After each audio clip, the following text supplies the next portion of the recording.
두 번째 질문을 가보자고요. 네. 자, 주제 통합입니다.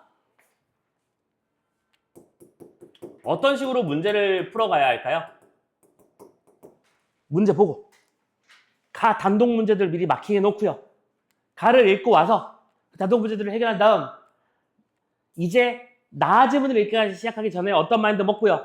이 두 개의 지문의 관계는 무슨 관계구나. 어떤 것들을 대응시키려고 했던 쌍을 만들려고 했던 것이구나. 판단하면서 나를 쭉 읽어가면서 나머지 문제들을 해결. 근데 이건 지문이 뭐니까 인문예술 지문이니까 사상가나 철학자의 주장을 파악하여야 하고 사상가의 주장을 판단하는 것 자체는 기본적인 문제일 거야. 어디서 고급진 문제가 나올 거야? 이유나 근거에서 나올 거야. 생각하면서 읽자고. 오케이? 그러면서 선생님은 항상 근데 이거 그때그때 조금 다른 건 맞는데요. 이번엔 이걸 먼저 그려놓고 시작합시다. 선생님이 좋아하는 차분하게 번호 매기기. 진짜 항상 이거를 하면 뭔가 시작하는 느낌이 들어요. 갑시다. 일단 문제부터 먼저 좀 체크해 볼까요? 지금 4번 읽으면서 어떤 일이 돼야 되는 거냐면 빠밤이 돼야지. 오케이? 가나 분리해놓고 이 단순한 일 하나만으로도 치수가 많이 지워진다고 했었죠? 가와 관련된 내용 정보, 나와 관련된 내용 정보를 판단하는 문제가 나왔었습니다. 다음, 프레드릭 제임슨의 견해. 제임슨이 어디 나와 있는지 지금 당장 알 필요는 없습니다. 하지만 이 사람이 나올 건 확실하잖아. 그래서 기억의 의미를 추론하라고 했으니까 기억이 어디 있는지만 판단하면서 그럼 이거 가와 관련된 문제로구나. 가를 읽고 풀면 되겠구나. 생각할 수 있다. 그죠? 다음의 입장에서 A를 평가라고 있는데요. A가 어디 나와 있는 거냐면 저기 나의 뒤쪽 여기였죠? 그래서 나의 뒤쪽 끝부분이었죠? 그러니까 이거는 아마도 나랑 연결되는 걸 테니까 지금 당장 읽으려고 노력하지 말고 다만 선지를 보면서 수비는 사람 이름인가? 그 다음에 SF라는 단어가 반복되고 있으니까 첫 번째는 영화와 관련된 거고 두 번째는 영화 중에서 SF와 관련된 뭔가를 얘기하고 싶은 거겠구만. 야, 이거 생각보다 결론적으로 말하면 되게 중요한 정보였던 거잖아. 그지? 이거 미리 알고 시작하는 거야. 거기까지만 하면 돼. 너무 어렵게 생각하지 마. 다만 여기까지 더 볼 수 있으면 더 좋겠는데요. 유토피아가 반복되고 있어. 그럼 지문 속에서 뭐 유토피아라든지 이상향이라든지 그런 정보를 얘기할 때 좀 신경 써서 읽어야겠다는 생각이 들겠지만 A가 결론적으로는 지문 전체의 제일 마지막에 있었으니까 그때 가서 판단해서 늦지 않을 것 같아. 자, 7번 녹음이라든지 인지도 낯섦이라는 어떤 개념어 개념 이해 문제를 또 출제해 놓았죠. 개념 같은 경우에는 지금 녹음이라는 게 역시 인지적 낯섦도 나에 있었으니까 나 지문 가서 판단하면 될 것 같고요. 보기는 영화 비평이다. 가나를 바탕으로 이를 이해해봐라 라고 되어 있네요. 그러면 지금 이 문제는 당장 할 수 있는 일 없다고 생각해도 괜찮지? 이거 미리 읽지 마. 그냥 여기까지 하지 마시고요. 선지를 보면서 어떤 단어가 SF의 특징이라든가 대중의 취향이라든가 이런 말들이 좀 있구만 정도까지만 외워도 돼. 그런 단어를 머릿속에 둥둥 띄워주는 게 우리 문제 미리 보기의 역할이야. 9번 문제에서는 두다라고 하는 어휘가 문제로 등장을 했구나. 챙기시면 되겠고요. 됐죠? 자, 그러면 여기까지 문제 대충 훑어본데 몇 초? 6, 7초. 진짜 빨리 봐야 돼. 이걸 선생님이 한참 분석하라는 얘기가 절대 아니잖아. 그 짧은 시간 안에 할 수 있는 일은 많지 않아. 그냥 눈으로 보면서 오케이. 알겠어. 좀 시작해볼까? 이런 느낌으로 접근하는 거. 됐지? 자, 그럼 1문단부터 한번 시작을 해보도록 할게요. 요즘 공부하느라 바빠서 영화도 잘 못 보지? 아니야? 왜 반응들이 없어? 영화 잘 보고 있어? 요즘 넷플릭스나 이런 게 많아가지고 땡기면 얼마든지 볼 수 있는 것도 사실이긴 하지. 확실히 그 넷플릭스가 우리 세상을 많이 바꿔놓은 것도 사실인 것 같아요. 선생님도 집에서 영화를 좀 많이 보게 됐으니까. 자, 아무튼 영화 좋아하시나요? 대중예술인 영화는 하면서 영화는 하고 있습니다. 지금 선생님이 갑자기 영화 좋아하냐고 물어봤잖아요. 이것도 실은 전략적 행위예요. 그러니까 독서 지문은 원래 재미가 없어. 선생님도 이렇게 재밌는 지문이 세상에 또 있을까 이런 생각을 하면서 문제 풀기 적은 거의 없습니다. 있긴 있는데 되게 독특하고 재밌는 지문들이 있을 수 있으니까 대부분 재미없어요. 근데 중요한 건 우리가 이걸 집중해야 되는 거잖아. 선생님이 지금 이번 모평에서 여러분 말고 다른 반 친구들이랑 같이 또 수업도 하고 하는데 가장 많이 느낀 것 중에 하나가 이제는 문제를 푸는 방법에 대한 얘기도 좀 많이 해줬으면 좋겠구나. 왜? 기술적 측면뿐만이 아니라 어떻게 마인드셋을 가져가야 되는가에 대한 얘기도 많이 해줘야 되겠다는 생각을 했던 게 아니 왜 다들 이렇게 실력을 발휘를 못해. 너무 슬펐어 그게. 실력 발휘가 잘 안 되는 친구들이 많더라고요 생각보다.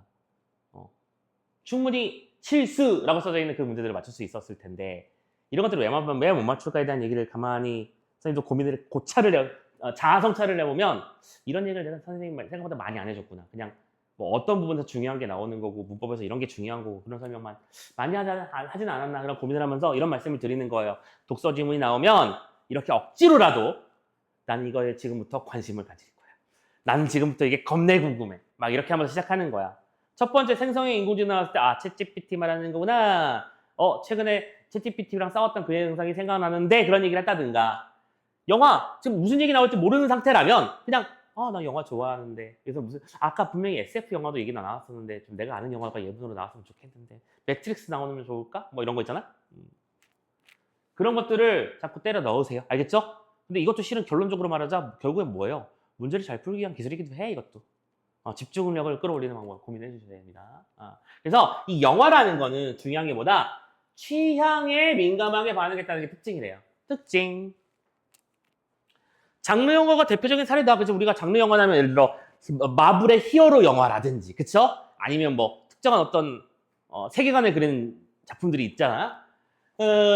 특정 장르가 유행했다가 침체되는 현상이나 장르의 전형적인 관습이 형성되고 변형되는 과정에는 당연히 대중의 취향이 반영되어 있다. 지금 선생님이 그냥 쭉 읽고 있습니다. 그쵸? 어려운 말 없잖아요. 대중의 취향이라는 것이 항상 반영되는 게 영화의 특징이다라는 얘기였어. 자, 별로 어려울 것도 복잡한 것도 없는 지문이니까 두 번째 문단 가봅시다. 가자. 영화를 사회적 생산물로 간주한 지크프리트 크라카워는 자, 사람 이름 나왔어요. 집중해야죠. 오케이? 이 사람이 뭐라고 주장했나 봅시다. 일단은 영화는 뭐다? 사회적 생산물이다. 그럼 이건 뭔 소린데? 영화에는 대중의 취향뿐만 아니라 자, 이런 거 잘 봐야죠. 뿐만 아니라 뭐뭐도. 일단 기본적으로 영화라는 것은 취향을 반영하는 건 맞는데요. 그뿐만 아니라 뭐도 포함되어 있다? 이념도 반영되어 있다고 생각했다. 무슨 말이야? 주장이지. 두 가지 포인트 잡아야겠다. 하나, 뭐뭐라고 생각하다, 뭐뭐라고 말하다, 뭐뭐라고 주장했다는 다 같은 말이야. 주장의 내용이고. 두 번째, 그 문장 안에 A뿐만 아니라 B도라고 했으면 뭐가 더 중요한 거야? B를 좀 더 중점적으로 말하겠지. 근데 잊지 말아야 되는 건 A가 없어진 게 아닙니다. A, 취향도 있지만 거기에 더해서 이념도 중요한 거래. 그렇죠? 취향 플러스 이념이라는 키워드 한번 정리해 놓고요. 근데 이런 이념은 영화에 자, 이거 표시 좀 해볼까요? 투명하게 드러나지 않는다. 아니, 이것도 지워버려. 그냥 쉽게 투명하게 겉으로 드러나질 않아. 오케이? 무슨 소리야? 그럼 이 말에 숨어있는 말은 이념, 아니 취향은 겉으로 드러나 있다는 얘기야. 근데 이념이라는 건 속에 숨어있다는 얘기를 하고 싶은 거겠지. 지금 선생님이 뭘 만들면서 지문을 읽고 있다? 대응상을 만들면서 읽고 있습니다. 크라카우에 따르면 영화는 드러내면서 동시에 뭐하는? 숨기는 매체야.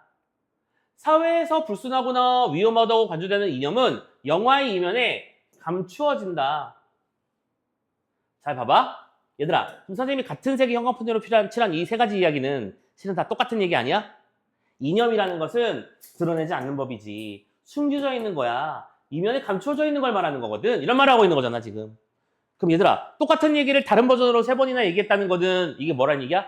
이 지문에서 제일 중요한 정보라는 거야. 이념은 항상 숨겨져 있는 법이다. 그 누구의 주장? 크라카워의 주장. 됐지? 크라카워는 영화에 자 봐봐. 대응상을 지가 그냥 스스로 주잖아. 표면에 가시적으로 드러난 전형적인 모티브나 이미지가 아니다. 그냥 통째로 밑줄 그어드릴게요. 녹색으로 갑시다. 표면에 가시적으로 드러난 전형적인 모티브나 이미지. 다시 번역! 써볼까? 표면에는, 영화라는 것의 표면에는 뭐가 있어? 모티브나 이미지가 있어서 어떻게 드러나? 가시적으로 드러나. 그런데 영화의 이면, 숨은 면에는 뭐가 숨어 있어?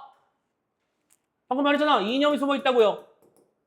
이때 이념이 아름답고 예쁘지 않은 것일지라도 뒤에 숨겨져서 영향력을 행사한다 그 말이야. 그리고 그 모티브의 이미지가 뭘 통해서 암시하고 비유하는 것을 해석함으로써 이념에 감추어진 이면에 감추어진 이념을 읽어내고 그를 바탕으로 사회도 이해할 수 있는 거래. 이념을 암시하고 비유하는 그 의미를 찾아내면 이념을 확인할 수 있다는 얘기지. 순서가 바뀌었네. 다시. 얍, 순서가 바뀌었어요. 응. 이거를 암시와 비유를 읽어냄으로써 결국에는 이면에 숨어있는 이념을 읽어낼 수 있다. 이게 그의 주장 내용 핵심이네. 됐습니까? 그런 다음에 무슨 말까지 했어요? 예를 들어. 얼마나 중요하길래 예시도 들어줘.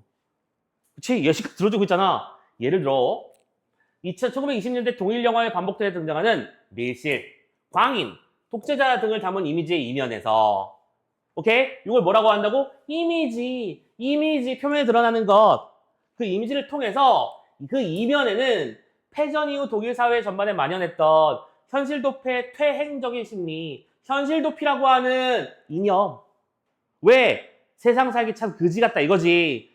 전쟁에서 패망한 이후에 수없이 큰 금액들을 배상해주고 책임을 물어야만 했었잖아. 오케이? 그리고 무슨 퇴행적인 심리와 왕정복고를 바라는 정치적 이념을 읽어낼 수 있대. 왜 왕정복고? 갑자기 왕정이 얘기가 왜 나오는 걸까? 히틀러 얘기지 뭘. 또 강력한 리더가 있어서 우리나라를 세계 리더 반열에 좀 올라갔으면 좋겠다.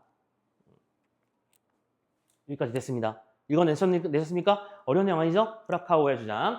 판단을 다 해봤어요. 안 기니까 3문단까지 하고 끝낼까요? 한 번에 갈까요, 이번에? 가봅시다. 3문단 갑시다. 정말 친절해. 질문 겁내 친절해. 크라카우어가 또 정리했어요. 모티브나 이미지에 대한 해석을 통해 사회를 심층적으로 이해하고자 한다면 그 말이 그 말이잖아.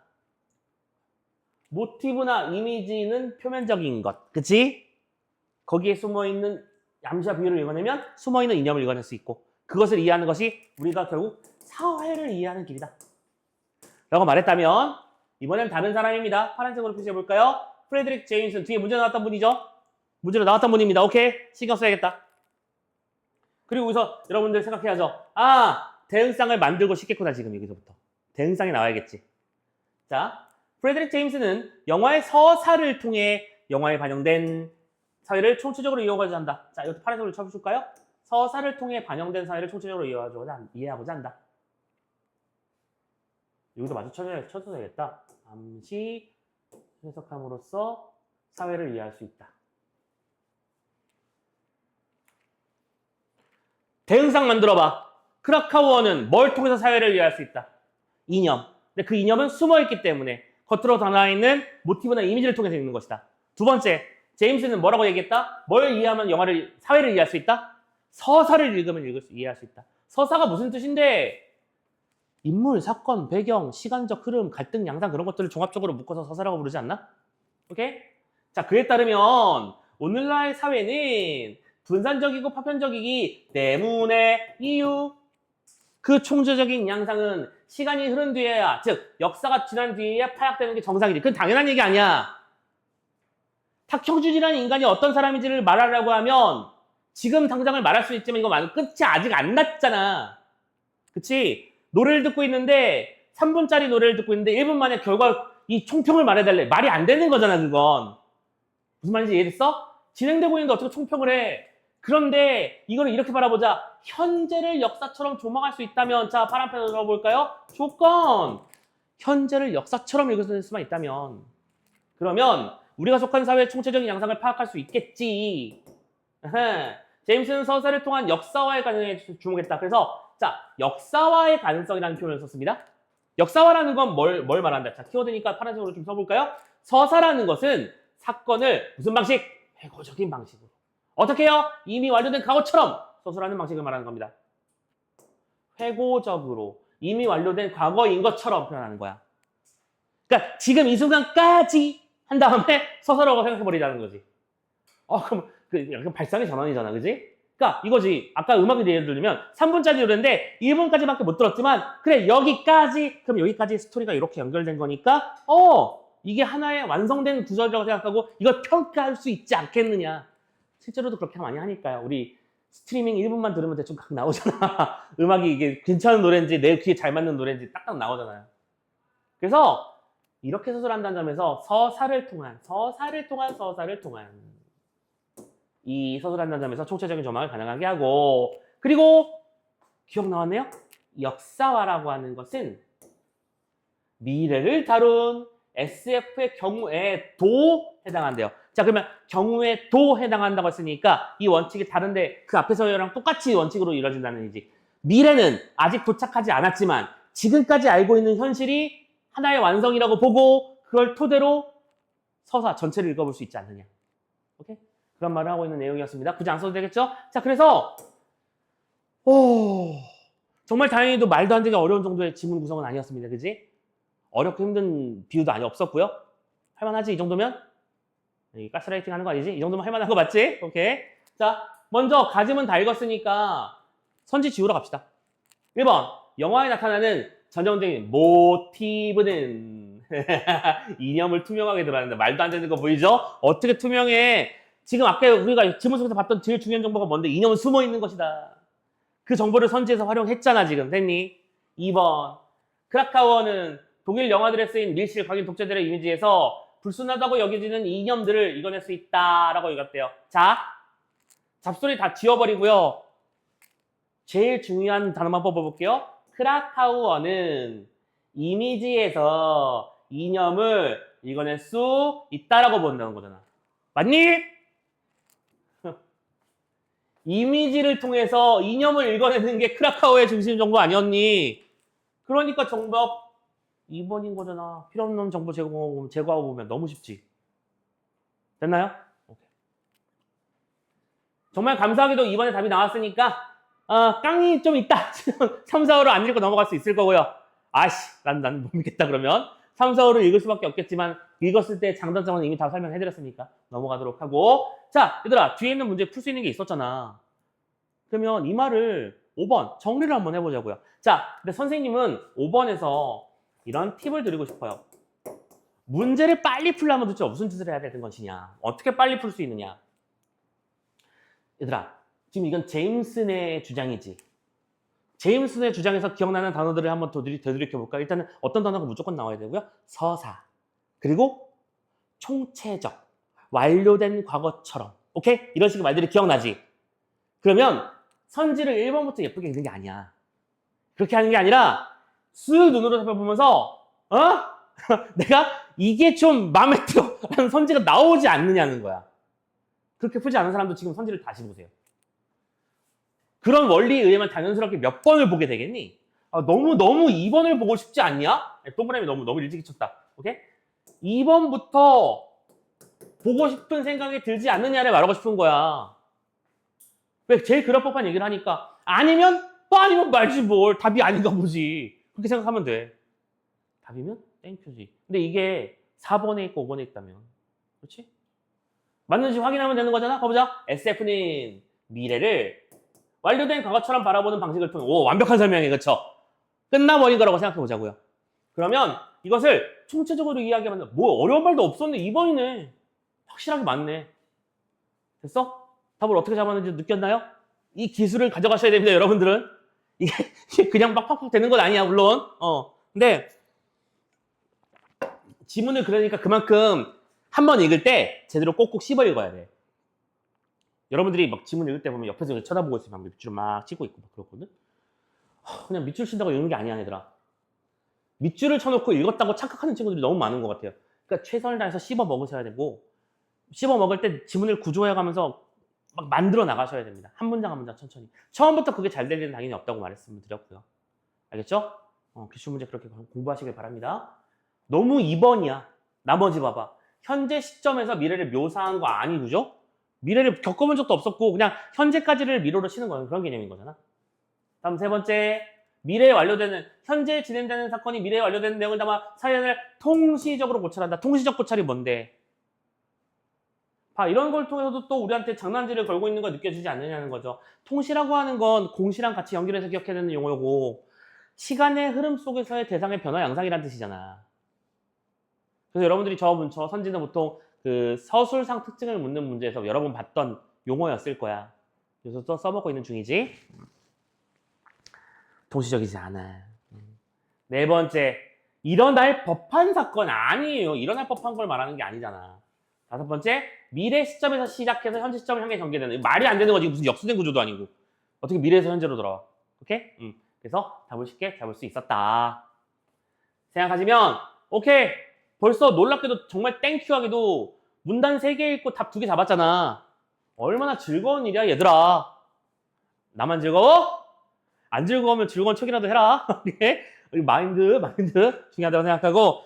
자, 이번에는 두 번째 나지문 한번 넘어가 보도록 합시다. 여기서 또 무슨 얘기를 했는지. 참고로 여기서 수빈 아저씨 나올 거야, 그지? 가보도록 하자. 즐거운 넘버링 시간. 하나, 둘, 셋, 넷. 4분 단위로구만. 오케이. 가볼까요? SF는 하면서 앞에 얘기가 이렇게 연결되는 거 보이시죠? 마치 무슨 표현법이 있다면 연세법을 보는 것 같은 느낌. 그 SF 좋아하십니까? 선생님은 모든 영화 중에서 자신 있게 얘기할 수 있어요. SF를 제일 좋아해요.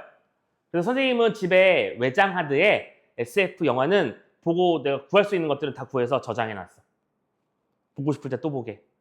가장 최근에 저장해놓은 작품이 아마 마션일 거고, 오케이? 그 밖에 인터스텔라라든지, 그라비티라든지, 뭐 매트릭스 시리즈는 당연히 들어가 있고요. 오케이? 아바타 같은 영화도 들어가 있고요.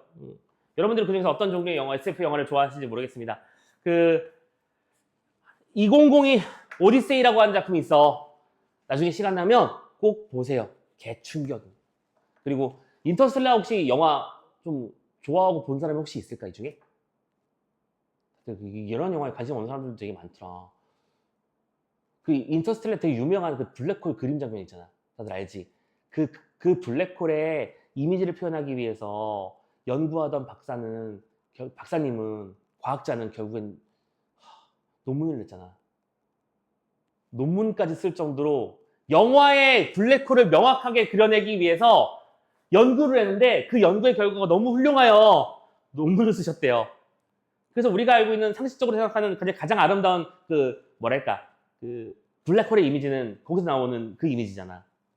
뭐 말하는지 알지? 검은 그 강차 원반 약간 황금빛으로 둘러싸여 있어가지고 이렇게 가로축 세로축으로 그려져 있는 거. 뭐 말하는지 느낌이 오죠? 그런 것들도 만들었다고 하네요. 아, 정말 보면 볼수록 무섭고 신기하고 아름답고 참 나라는 존재가 별거 아닌 것 같은 느낌도 들게 만들어주면서 짜증나면서 좋아요. 아무튼 간에 한번 SF도 관심 많이 기울여 주시길. 아니, 우리나라 영화는 대부분 아닌 것도 많지만 맨날 느와르 영화나 폭력물 이런 것들이 많아가지고 아저씨들만 나오고 동석이 형 정도 나와가지고 맨날 주먹 좀 휘둘러주고 이렇게 하면 흥행에 성공하는 경우가 많아서 좀 서글프기도 하고 그렇습니다. 네, 아무튼 간에 자, SF는 기존에 검증된 과학적 지식을 기반으로 한 허구적 상황 설정을 통해 미래에 대한 상상을 자극하는 서사예술이다. 자, 여기까지는 그냥 개념 정의한 거니까 쭉 읽어버렸습니다. 그냥 이게 개념이에요.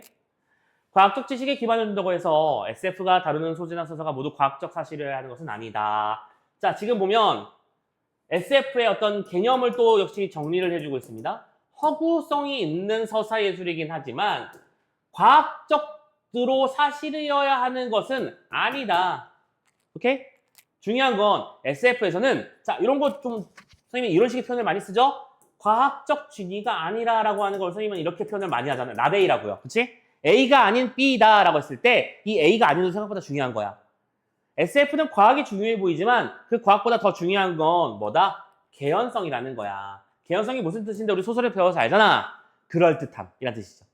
당연히 그렇게 될 수 있겠구나.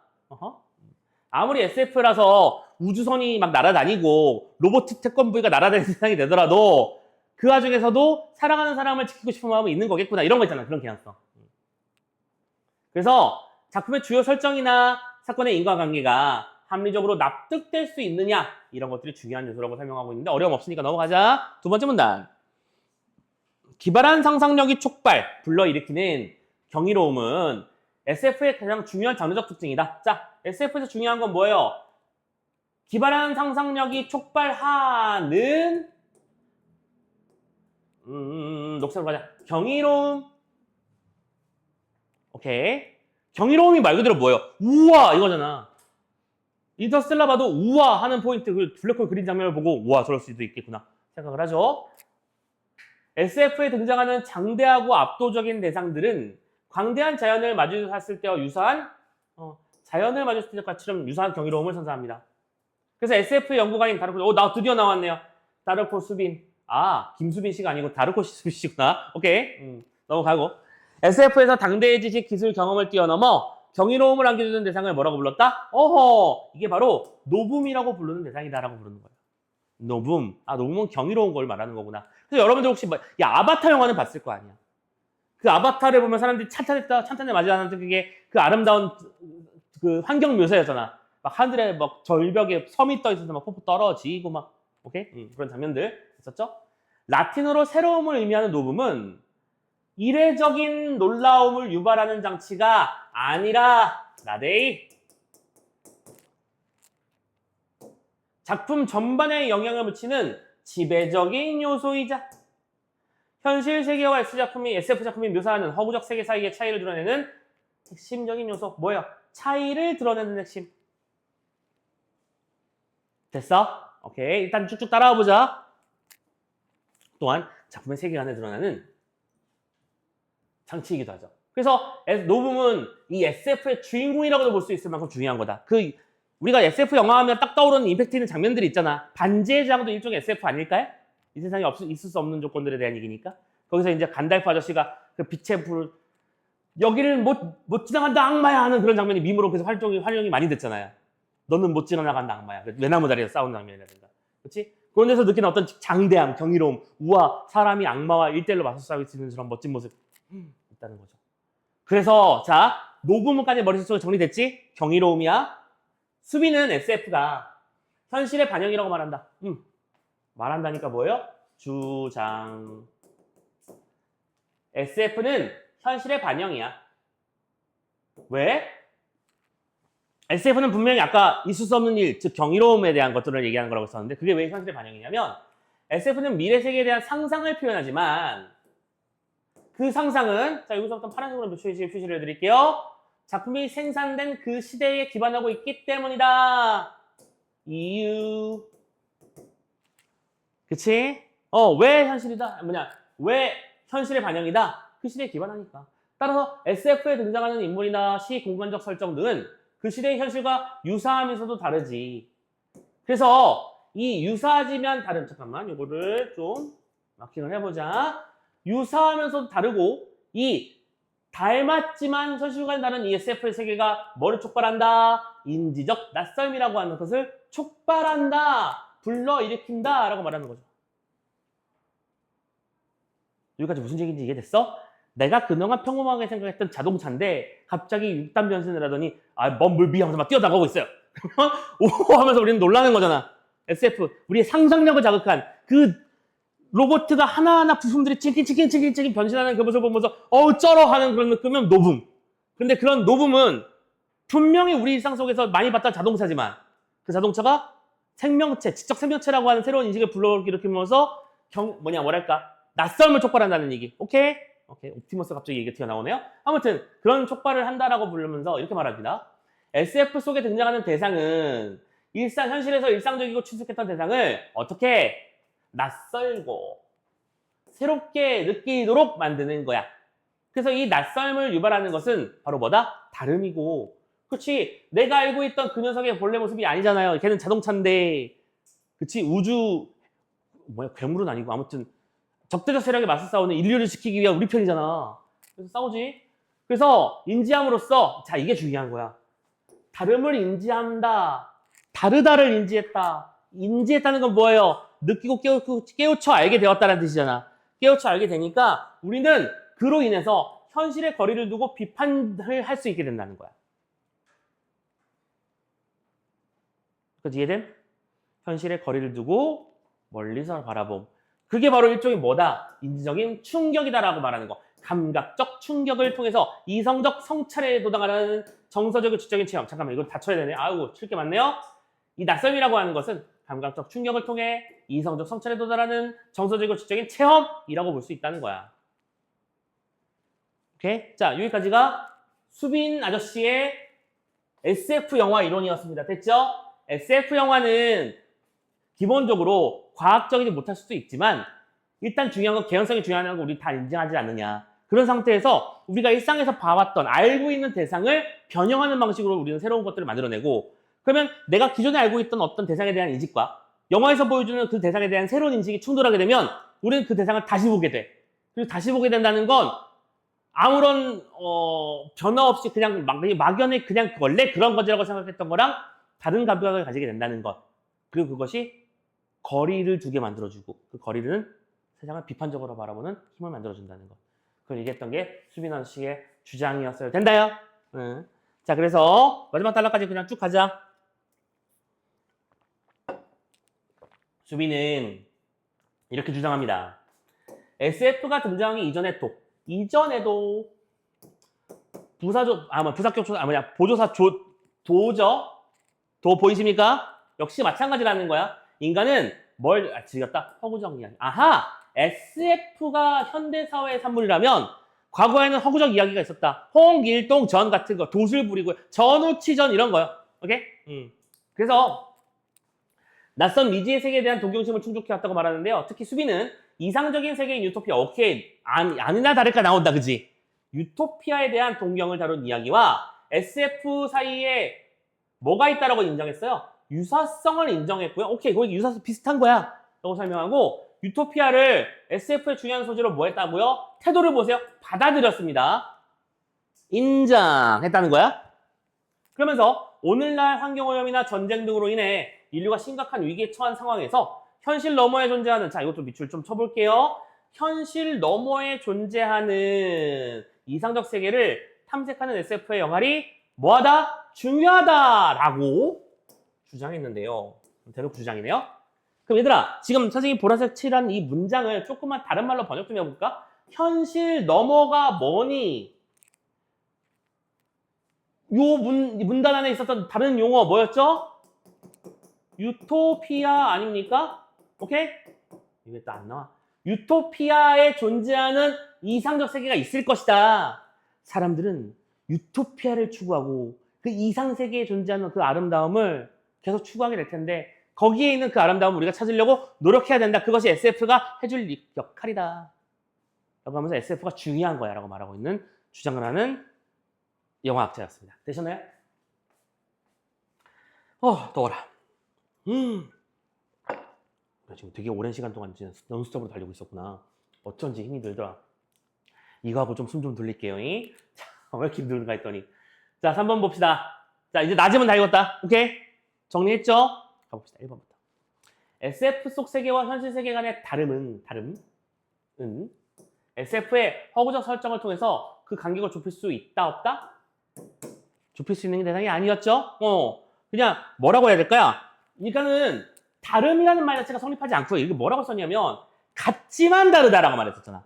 그러니까 다르기 때문에 A 할 수 있다가 아니라 같기도 하지만 다르기도 하다라고 설명했던 게 올바른 설명이죠. 잘못됐고요. 3번. 수빈은 당대에서 체험할 수 있는 범위를 넘어서는 상상은 부적절하다. 아니야. 체험할 수 있는 그 이상을 상상의 세계로 보여주는 것이 유토피아였죠? 아니, 유토피아란다? 유토피아, 그 유토피아 맞네요. 유토피아로 받아들이는 모습이었죠?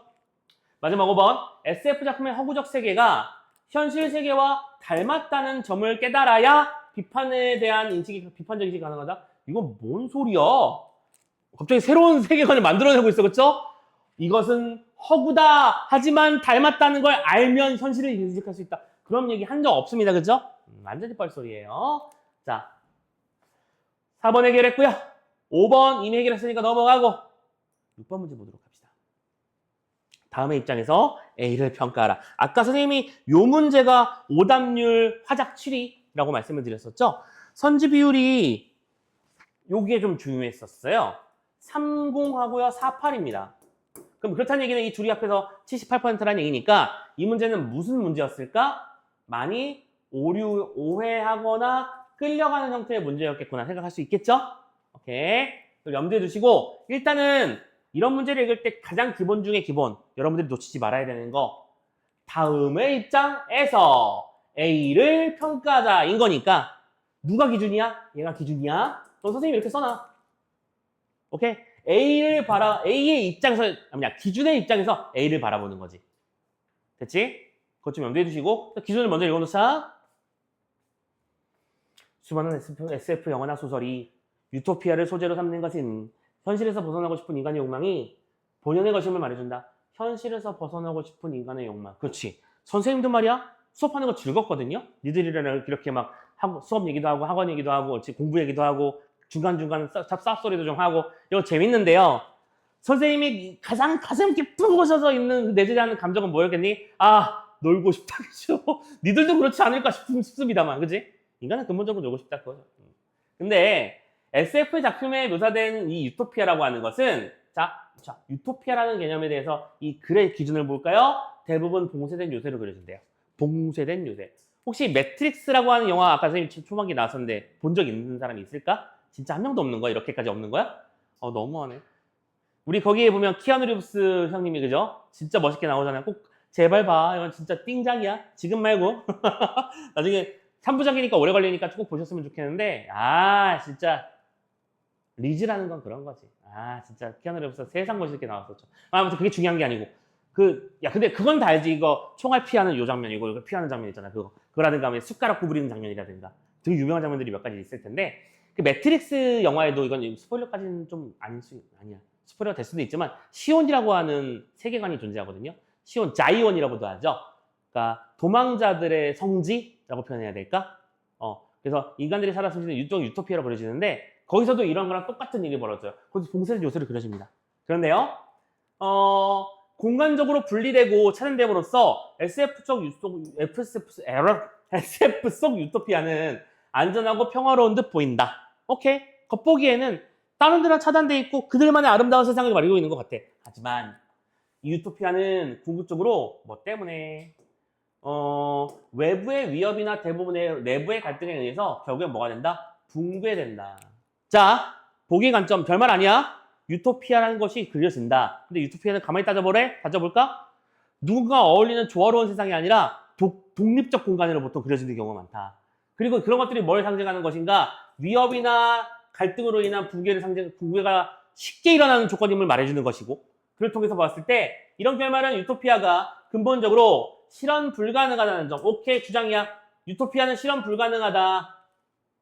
아까 수빈은 뭐라고 했니? 유토피아가 있고 우리는 그 유토피아를 찾기 위해서 노력하는 것이 필요한데 거기에 SF가 도움을 준다라고 했었지. 즉 유토피아는 해결 방식 중에 하나야.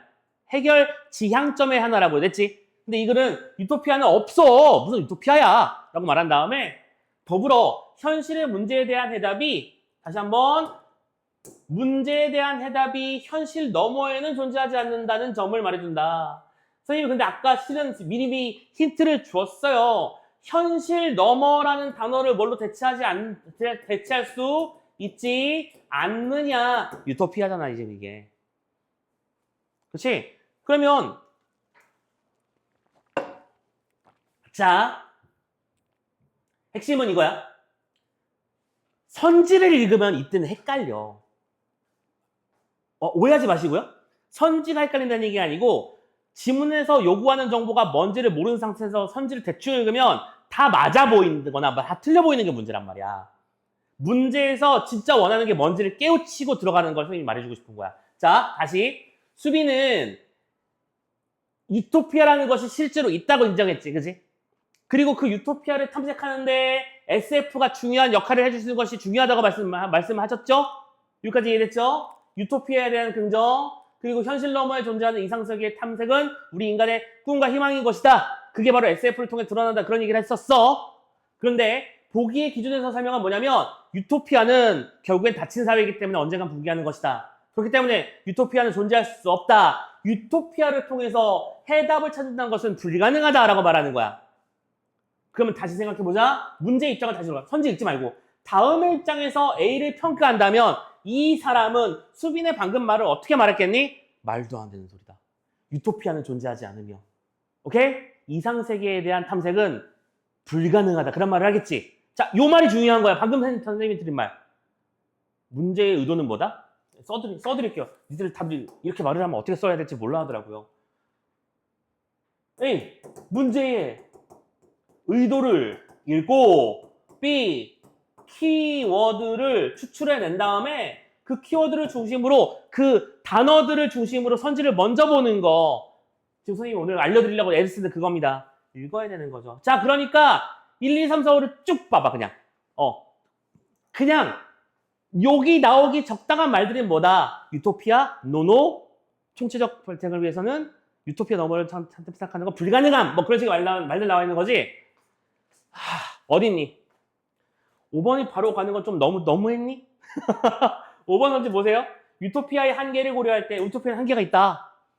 SF를 통해 현실 넘어는 다른 말로 뭐라고 한다? 유토피아. SF를 통해 유토피아에서 대안을 모색하고자 하는 수빈의 생각. 여기까지 맞잖아.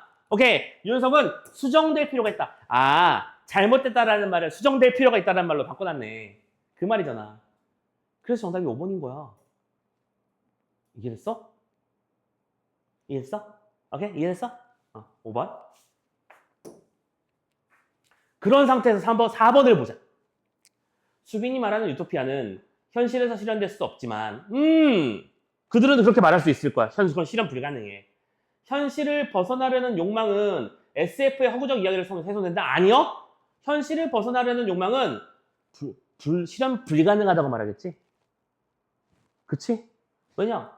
유토피아를 찾는 것 자체도 의미 없고 SF 속의 유토피아는 결국에 다 붕괴되는 공간들을 말하는 것 뿐이니까. 그러니까 뭐가 문제인지 알겠어요? 그런데 왜 4번에 사람들이 많이 끌려갔을까? 방금처럼 분석한 게 아니라 그냥 달고 나서 1번 이상적 가치 탐색 이상적인 건 아닌 것 같은데 오케이 넘어가. 이상적 세계를 상정할 수 있다는 수빈의 생각 오케이 봐요. 근본적인 모순을 인식했다. 이것도 말이 안 되는구나. 이렇게 찾아가다가 수빈이 말하는 유토피아는 실현될 수 없는 거야. 허구적 이야기를 통해서 해소해야 되지. 그럴 수 있겠고 그럴 수 있겠다는 생각을 하는 거죠. 여기서. 그럴 수도 있겠다. 그런 생각 함부로 하지 마세요.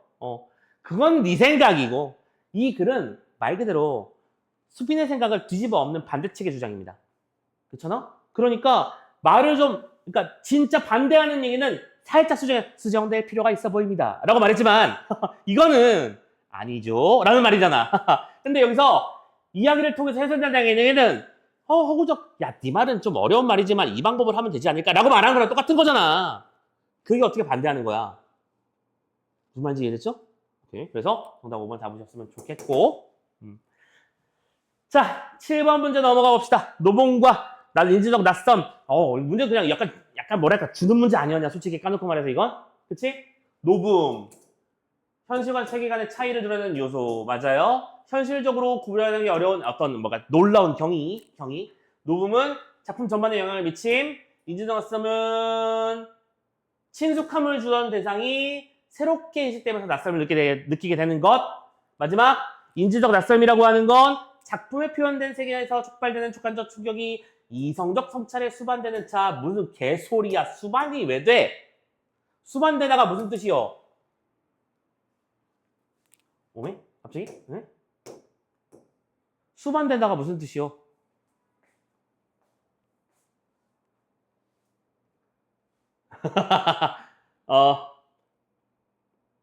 수반되다. 적당한 비유적 상황이 뭐가 없을까? 비유적인 상황을 생각해 보니까. 자,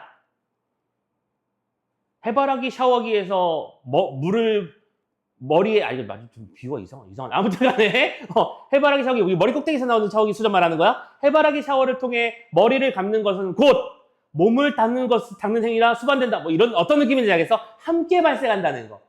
동시 발생을 의미하는 거야. 오케이? 그러니까 원래 이 사전적 의미가 이런 뜻이거든. 동시 발생. 동시에 발생하다.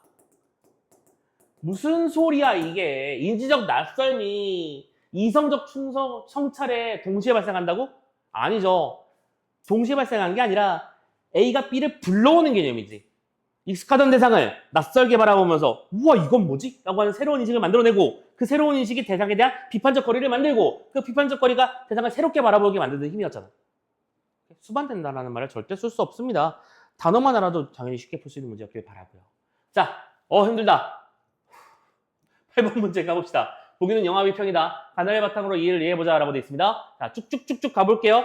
상황 판단 들어가면서 선생님이 항상 말하지. 이런 문제 풀 때 개건막 떨지 말고요. 선지부터 있는 이런 미친 짓 하지 말고요. FM대로 풀어. 오케이?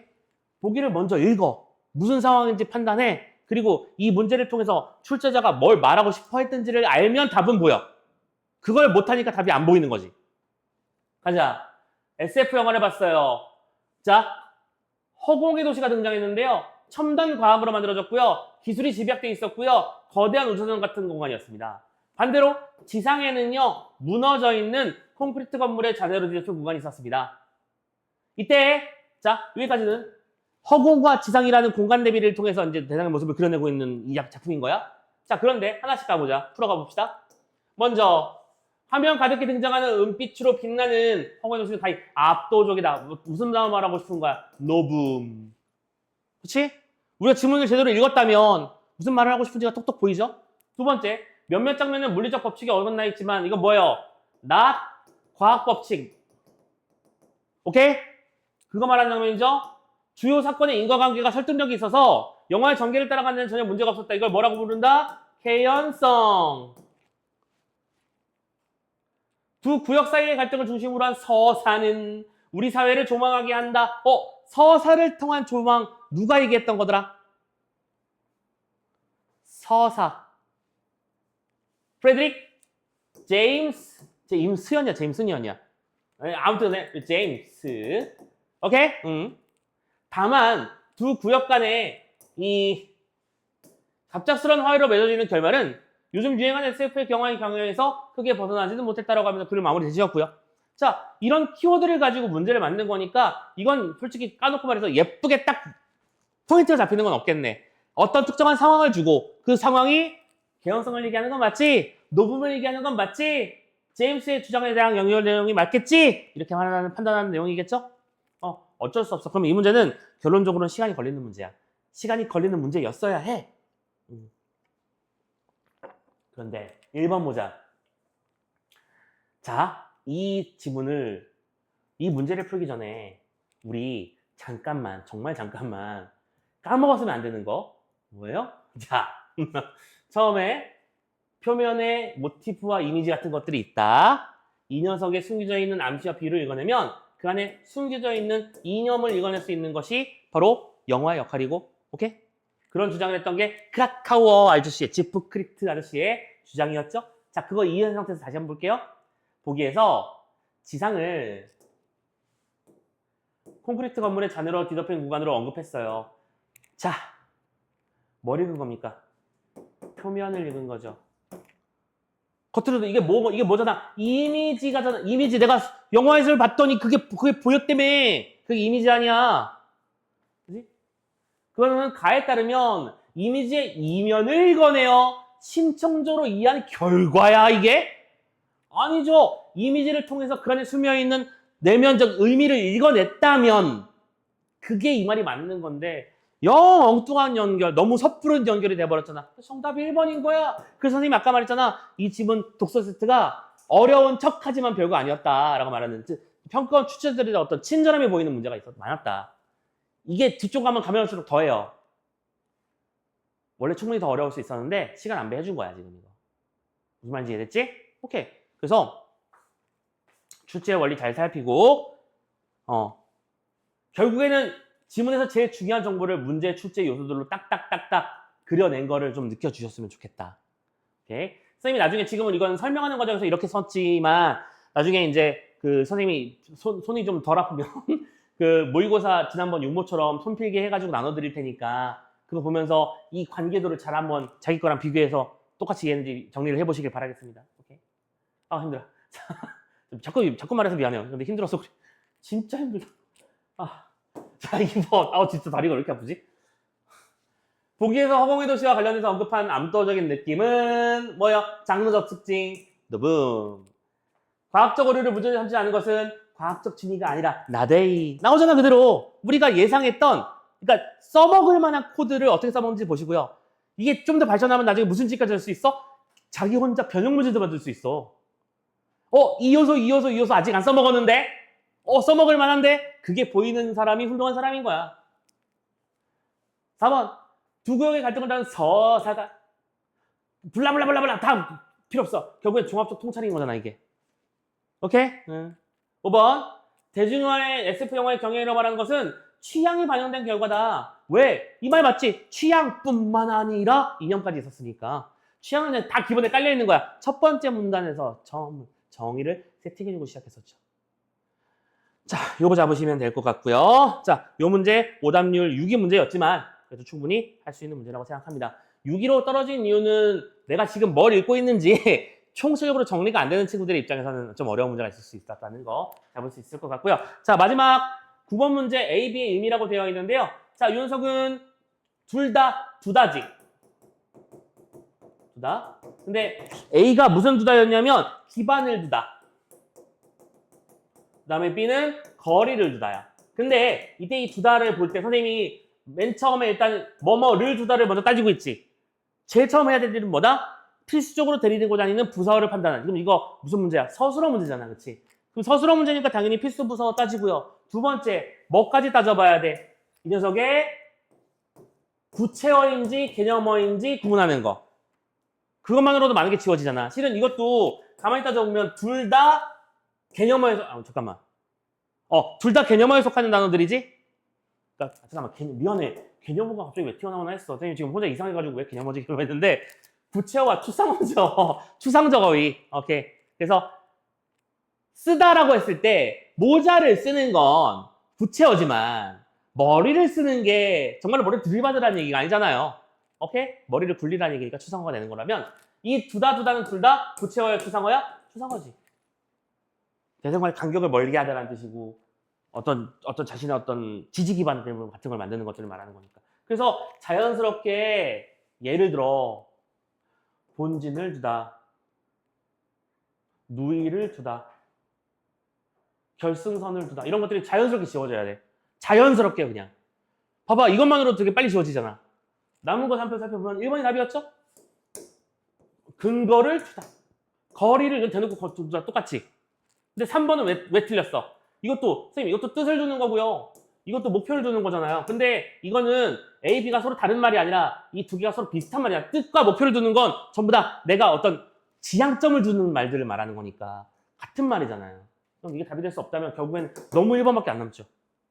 됐죠? 자, 이렇게까지 해서 어휘 문제까지 설명을 해봤고요. 좀 길고 힘들게 설명했습니다만 이 안에서 선생님이 뭘 설명하고자 했는지 좀 제대로 느껴졌길 바라고요. 순반 돌리고 와서 이화전 한번 해보도록 합시다. 야, 근데 시간이 안 모자랄 것 같은데? 잠깐만요.